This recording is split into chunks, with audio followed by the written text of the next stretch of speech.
Hello, I'm Gretchen Baskerville, author of The Life-Saving Divorce, Hope for People Leaving Destructive Relationships. Today we hear Toni's story of great courage. Toni is a devout woman of faith, a registered nurse, and a mother of 6 who rebuilt her life after a 20-year emotionally abusive marriage.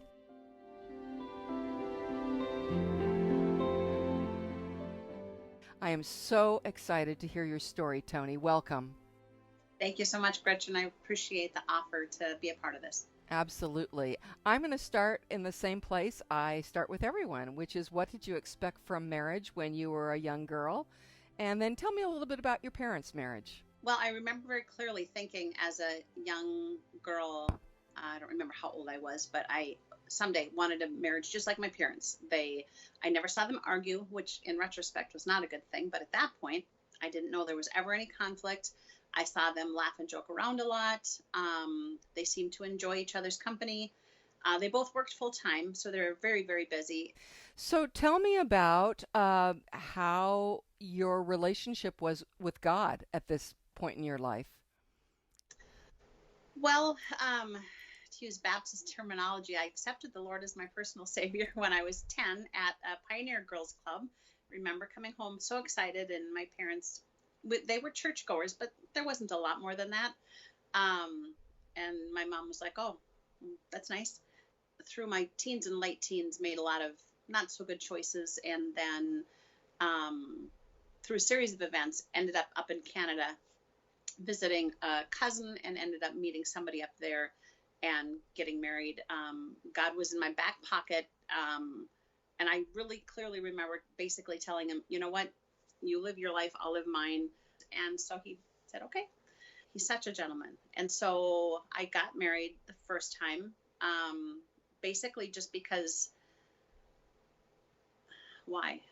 I can't even really explain why I got married the first time. I guess I thought I was in love. I was in love with the idea of being in love and someone that was giving me a lot of attention. There was nothing healthy about the relationship, but somebody that was giving me a lot of attention and affirmation. So got married, and 18 months later, he tried to kill me. There's lots of drugs and alcohol involved. So now, as you approached the dating world again, what did you tell yourself about dangerous people and safe people? Well, I went back to college. I got my nursing degree and didn't do a ton of dating, but I thought as long as I dated with people that were Christians, because previous time, I met him in a bar, and that was not a part of my life whatsoever. I had the knowledge, but that was it. So this time I went to a Christian college. I was fully involved in church. I was part of a Christian singles group. As long as they're Christians, well, then there won't be the drugs, there won't be the alcohol, there certainly won't be the violence, and I had this perfect picture that I don't remember where I saw it, but I've seen it 100 times probably, of the triangle, where you're here and he's here and God's here, and the closer you get to God, the closer you get to each other, right? Perfect. Right, Makes sense. right. Easy. So by this point, I had finished my nursing degree. I had been recruited to go work up in Alaska as a bush nurse. So I was living up in Alaska as a single mom with my daughter. He is a native Alaskan, and started to date. My first husband had been extremely controlling, to the point he had to bring me to work, had to pick me up from work, and still accuse me when I got pregnant that it was somebody else's. Very, very, very controlling. And so what attracted me was my second husband was very independent, very non-demanding, and kind of a little bit standoffish. When we first met and started dating, he told me that he had always dreamt of kind of living by himself off in a cabin out in the wilderness of Alaska, and never really imagined that he would have a family, even though he came from a huge family, and family is very important to him. Just the contrast was very dramatic, and that was very attractive to me. Very independent, very adventurous, like to do a lot of the same kind of things that I like to do. The marriage itself was okay. I had to do everything. He was not very interested in making many of the decisions or helping much, which should have been a big red flag. But I didn't pay much attention because I'm a really hard worker. I like to work hard. And I'm firstborn. Taking responsibility is just second nature to me. And so I didn't pay a lot of attention to that. The honeymoon it was okay, kind of a non-event. Again, not a lot of romance connection, but I was able to brush it off with, oh, he's tired, or he's, I don't know. Yeah. Anyway, it was kind of a non-event. Right, right. I so relate with what you're talking about, just the, swinging to the far other end of the spectrum, and then being a firstborn also, wow, do we love those to-do lists? We love getting Oh, stuff yeah. done. We're so Oh, yeah. reliable and responsible. Yep. And I realize that's a generality, and of course there's plenty of firstborns who are, not that way, and not caring and loving. But so many of us who get into these difficult marriages are really hardworking, reliable, responsible people. We pull our weight. We're there. We're ready to be loving, caring, generous, and nurturing, and yet we sort of get taken advantage of. So tell me what happened next. So we lived up there. I lived up there for a total of 5 years. So after we got married, we lived up there for another year or so, had our first daughter. So then I've got the two girls. And then my grandmother got sick. And we talked about it. And one thing that's very important in his culture is to take care of the seniors, of elders. I've always been very close to my grandma. So we offered to move back here where I live now in this actual home to take care of her so she could stay home and not have to go into a nursing home. So we did that. Moved back here, ended up having 4 more children altogether. I stayed home with her for 5 years. I let my nursing license go. It wasn't gone, but I didn't keep recertifying it because it was very expensive. He worked some, not a lot, and slipped more and more into, at first, what I thought must just be some depression. And then I excused it with, well, childhood trauma. And then I excused it with, because he got more and more and more pulled back, withdrawn, less involved with the family, less involved with the kids, less involved with any help. He worked for a while, then didn't work for quite a while. I did some part-time jobs. I homeschooled my children, was actively volunteering in the church, and also trying to be both mom and dad. Read every marriage book that was written, I swear. Tried the love and respect thing, tried the Dennis Rainey thing, tried the John Piper thing, tried you name it. And his anger continued to get worse and worse, and his withdrawal from us. So towards the end, a typical day would be, I would be home with the kids. He would go to work. He would come home, walk through the house, walk in the bedroom, shut the door. And then the door would stay shut until he wanted to come out and have supper. And then he'd pace around if supper wasn't ready. And then he'd sit at the table and eat with us, maybe say a word or two, maybe not. And then as soon as supper was done, maybe clear off his plate, back in the bedroom, door shut. And that was Wow. it. That Wow. was his with the children and with me. And if we needed anything, any help with anything on the farm, any help with any vehicle issues, any questions, anything, then we had to dare broach his presence, and always with much fear and trepidation, because sometimes it was, oh, okay. Most of the time it was just flat out ignoring us, or else a very angry response. There's a few holes in the walls through the years, not a lot, but a few, just enough to provide that anger, intimidation. If I tried to force the issue and said, we need to talk about these things, then he would sometimes maybe listen, never respond, and then just walk away. And that was, or else there was a screaming response and then never any chance for a discussion. Then it was just walk away, and the conversation is over. It's done. And there's nothing else, no other opportunity to talk about things. That was just not an option. So, as a good Christian wife, reading all these marriage books, what did you think you had to change about you to change him? Well, we went to one of those Dennis Rainey, what are they called? Marriage encounter weekends? Maybe that's Like not quite marriage right. intensives or marriage Yeah, but retreats. Yeah. yeah, yeah. So went to one of those, and um, that didn't work because I did all the homework and he did nothing. Um, I'm Actually laughing tried with you, not at you. our pastor, and he said basically it was my fault because I wasn't being sensitive enough to his culture. And it was because of his culture that he was just reserved, and he was just a reserved person. And I just needed to be okay with that. Um, then we actually ended up at a wonderful, wonderful Christian pastor counselor who really eventually seemed to get it, that there was some serious pathology here.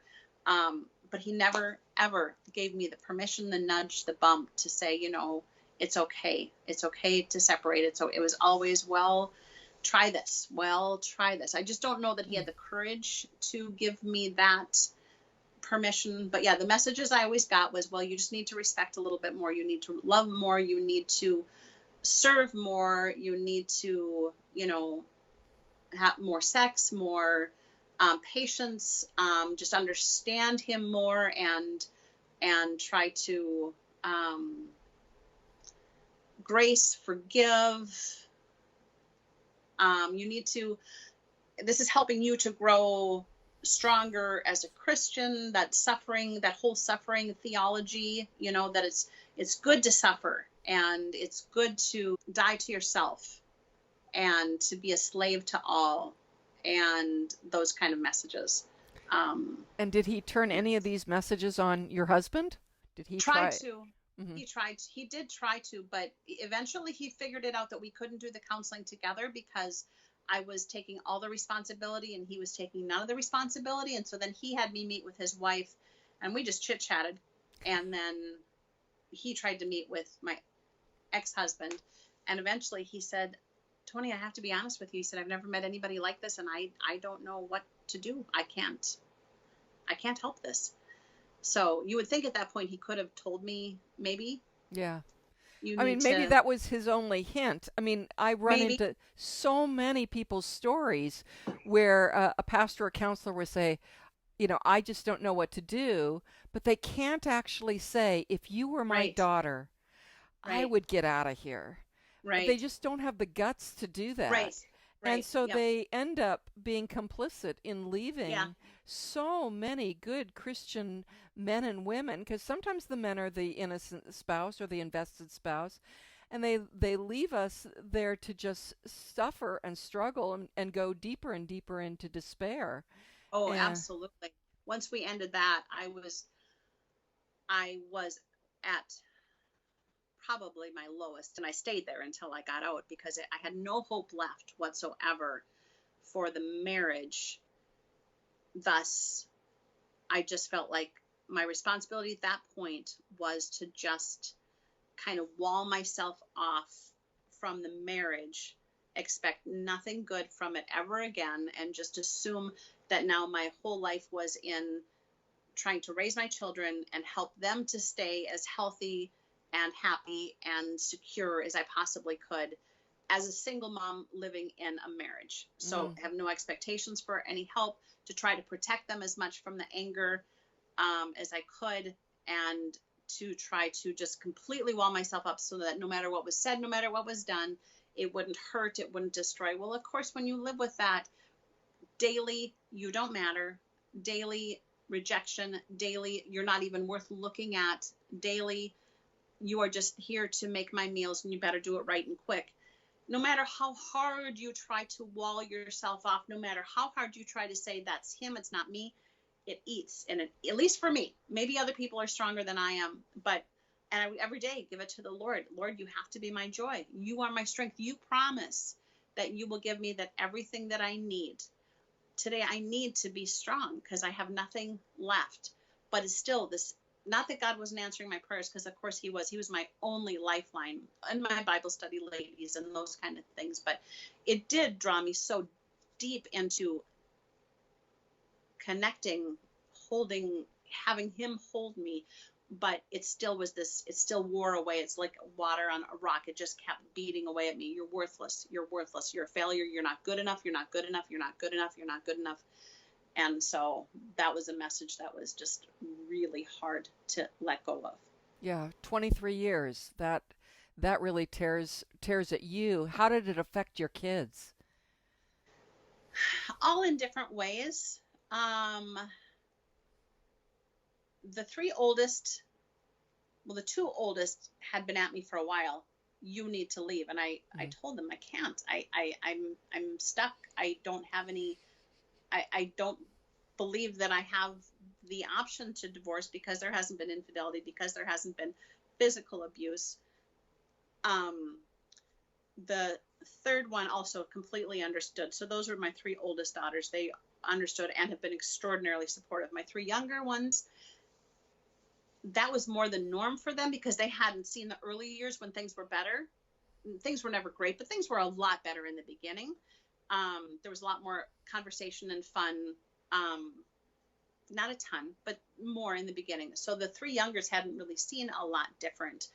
So they just kind of assumed that's the way things were. And so when I told them that I was praying about it, but I really felt like that their dad and I were going to be getting separated, they were kind of stunned at first, but it didn't take very long at all before their eyes started to open a little bit. I was very, very careful, obviously, not to in any way slander their dad or anything like that, just saying that this is just basically irreconcilable differences that we can't get past. We've tried counseling, we've tried everything.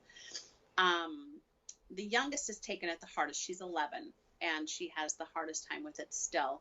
But for all of us, not walking on eggshells anymore, not having the tension in the home, it's like a new home entirely since the separation and divorce. It's been miraculous, the difference, and all of them are doing much better, much better. Wonderful. How's the 11-year-old doing? Or She's good. She's very good. She's really, really very, she still misses her dad because as in before the marriage, he still has nothing to do with them, basically. I mean, maybe once a month, a random phone call or a random visit on his time when it's convenient for him. But it's just for a very short amount of time, and then he's gone again. wow. Wow. But that's nothing new. I mean, yeah, and that's just the way he does things. Yeah. It's tough when you've got a wide age range like you did or like you do. The older ones figure it out usually. Oftentimes they do, and they're like, "Oh yeah, absolutely, this needs to end." And the younger ones have been sheltered, a little bit more from Right. the reality of what's going on, and then it just is a maturity issue as well.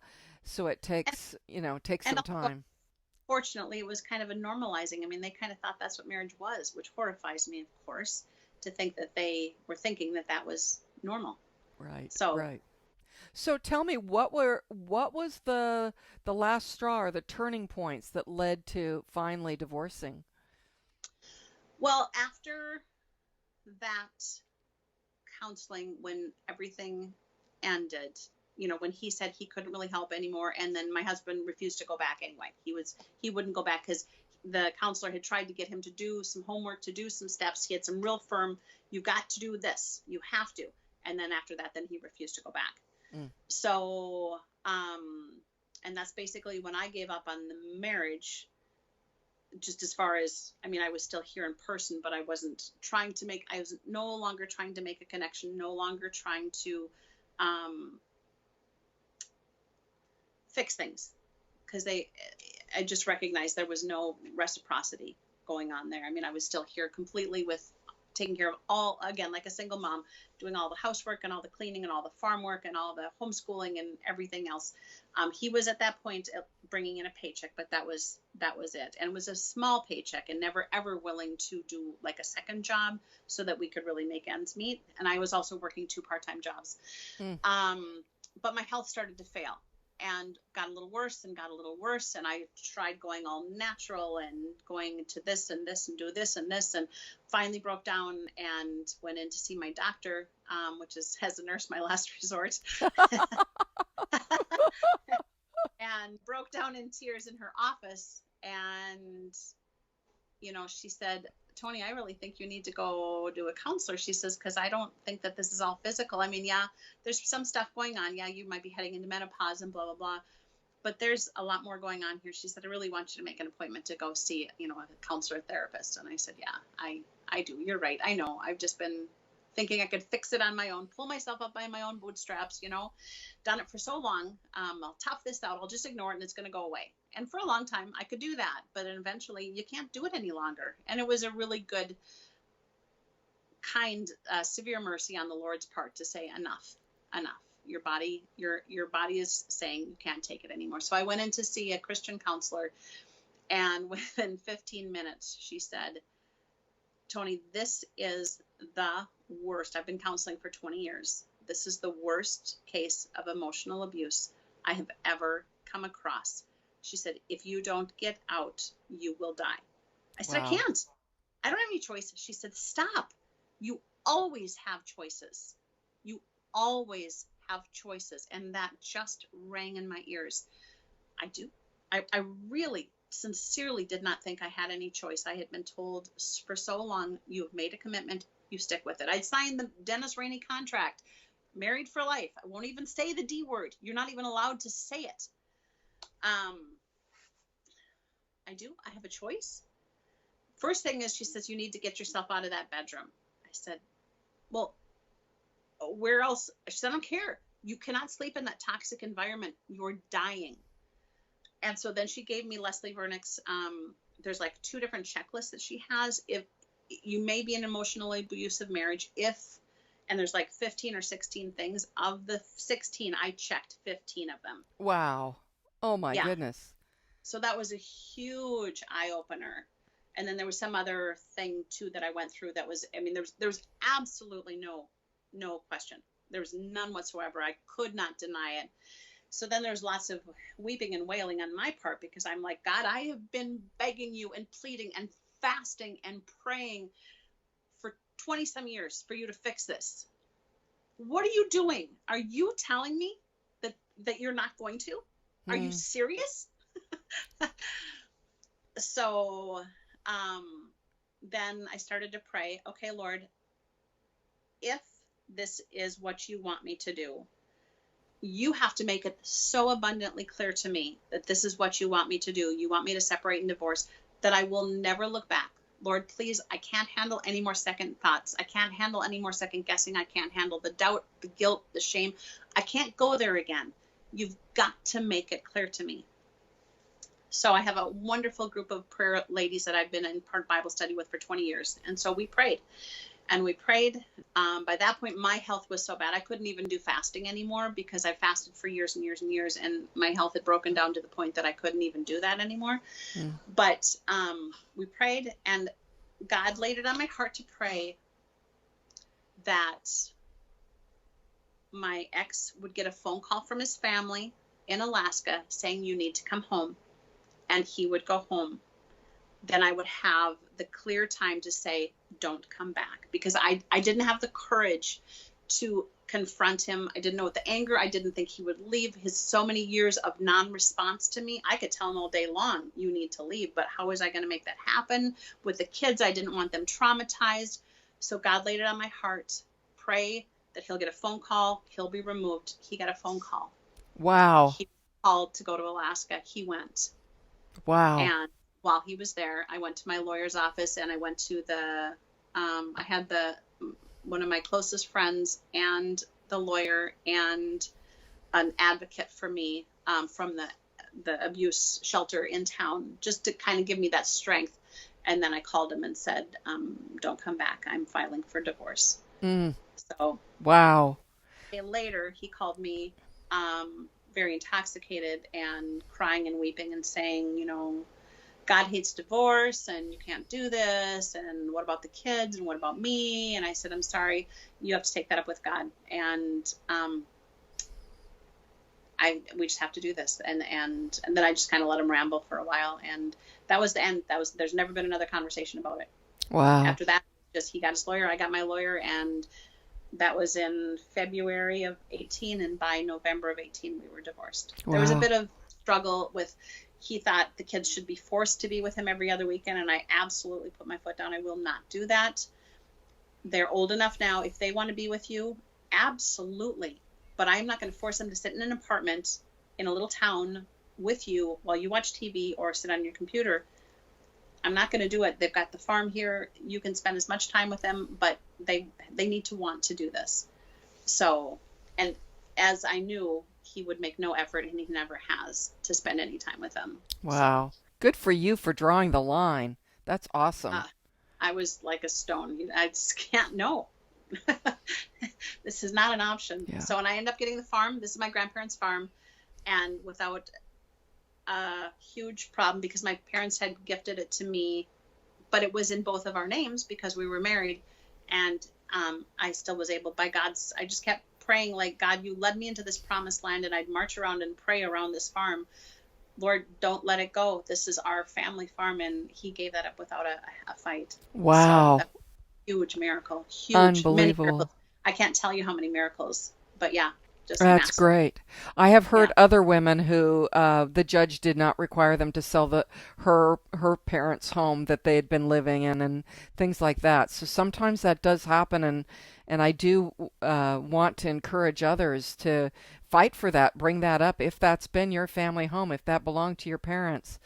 Well, I'm just so glad you got out of there. And one of the reasons I really wanted you to tell your story is because it's stories like yours 20 years ago when I was a beginning divorce recovery leader that opened my eyes. I was a sexual infidelity survivor, and so was my co-leader. Both of us had unfaithful husbands. But as more and more women came to our group, soon I started hearing emotional abuse survivors saying, I just wish he would have hit me, because then the church would let me out. Or Absolutely. I wish he would have cheated on me, because then the church would let me out. Yes, is that kind of what you felt? Oh, absolutely. So many times I wish that somehow, some way, there could have been a clear, and I searched the scriptures, but the lens that I was looking at the scriptures through at that point, it just seemed like if I didn't have one of those two things, if he hadn't hit me, which he hadn't, he had hit close to me, the walls or the door, kicking the door in or whatever, but hadn't laid a finger on me. And no, there was, as far as I know, no sexual infidelity. So then I was back to that. I have no choice. I don't have any options. I have to stay. And I prayed somehow to be able to get out, but I just felt like I had no choice. Yeah, you were trapped. I was completely trapped. And thus a lot of, I've always been a really optimistic, look on the bright side sort of a person, and developed a real struggle with some anxiety because of that. Trapped, feeling so trapped, and there's no way out. There's no way out of this nightmare. Yeah. It's never. And that leads a lot of people to despair and depression. Oh my goodness, yeah, absolutely. And yeah, it's not good. It's not healthy. It's not right. But yeah. My counselor always says a marriage must be safe and loving, or at least respectful. If it's not a marriage. It could be slavery, it could be kidnapping, it could be servitude, but it is not a marriage. And, I don't think as Christians we really think about what are the minimum requirements. The minimum requirements are this marriage has to be safe and loving, and both people have to be contributing to making it safe and loving for the other person. Otherwise, you're just trapped.